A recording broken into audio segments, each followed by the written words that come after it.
Pokemon! It's The Okapi. So I hope you love the Who's That Pokemon edits. So this is Vida from the new animal YouTube channel. Let's go! Yeah, cheers for the crowd or whatever.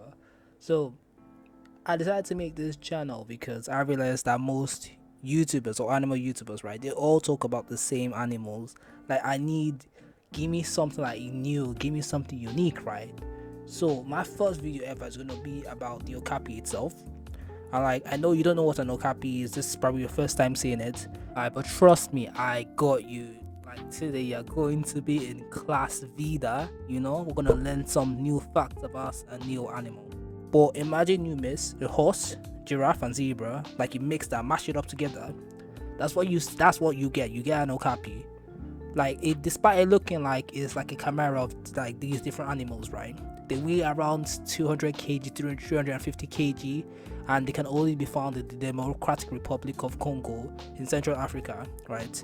Even though they are like relatively large animals, they'll only be found recently until the 20th century. Okay, which is crazy to me because they've been moving like snake, right?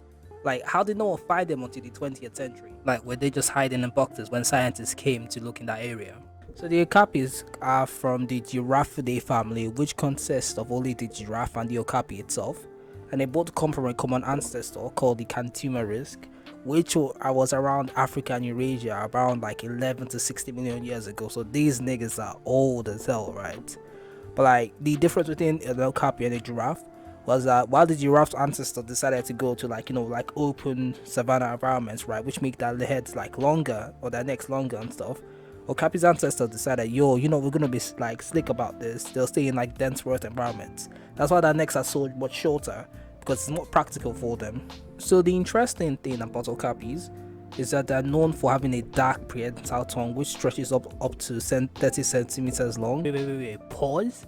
These niggas have a 30-inch tongue. Like, if I had a 30-inch tongue, you know what type of timing I'ma be on. Okay, but they are flexible enough to strip leaves off branches and long enough to wash their own eyes and ears. So, I guess that works for them, right? And also, Okapis have some stripe-like markings that is similar to zebras.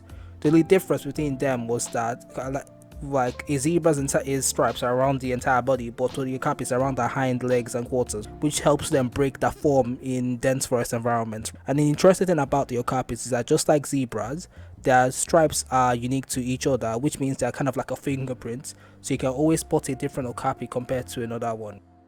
Okapis are active during the day and mostly prefer to be alone. Sometimes, Okapis may congregate in small groups to eat, groom, and even play. Female Okapis typically have one calf per pregnancy.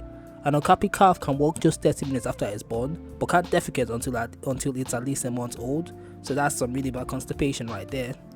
But the reason why they do this is to stop the smell of feces, which can help attract predators. The Okapi's mothers will communicate with their cows by making infrasounds, and the females are very protective of their young and will beat the ground with their hooves to ward off potential threats. However, upon they reach 6 months of age, the calf must fend for itself. So get out here, like literally.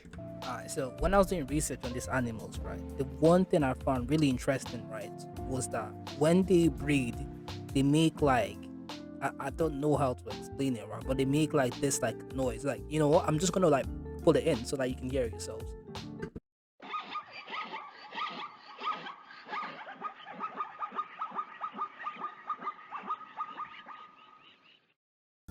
Like, I'm not even gonna lie to you, when I first heard that, I was like, there's no way it could be like actually this, right?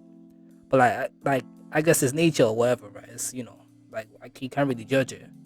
Unfortunately, according to the IUCN, the Okapis are listed as an endangered species, and while it's not clear how many remain in the wild, scientists estimate that populations may have been slashed in half over the past 2 decades.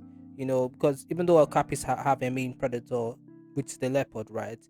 The more thing that poses a greater threat to the Okapi's existence is us humans, right?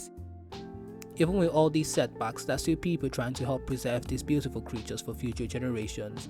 An example of these is the Okapi Conservation Project, founded in 1987. They help support the Okapi Wildlife Reserve, World Heritage Site in the Ituri Forest, and it's home to 5,000 okapis. The Okapi Conservation Project works with the Institute in Congo for the Conservation of Nature to provide resources to rangers who patrol the reserve and other Okapi occupied areas. Okay, so I hope you guys like the video, right? All I've left to say is that, if you actually care about the Okapis, literally support the Okapi Conservation Center, because they are the firmest experts on this.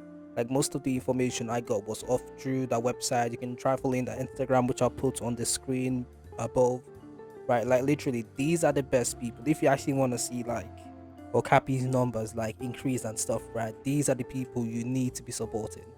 Okay, other than that, I will see you guys in the next video. I'm gonna put on the screen the next animal I'm gonna cover, and I would love to see you guys guess what possible animal it could be.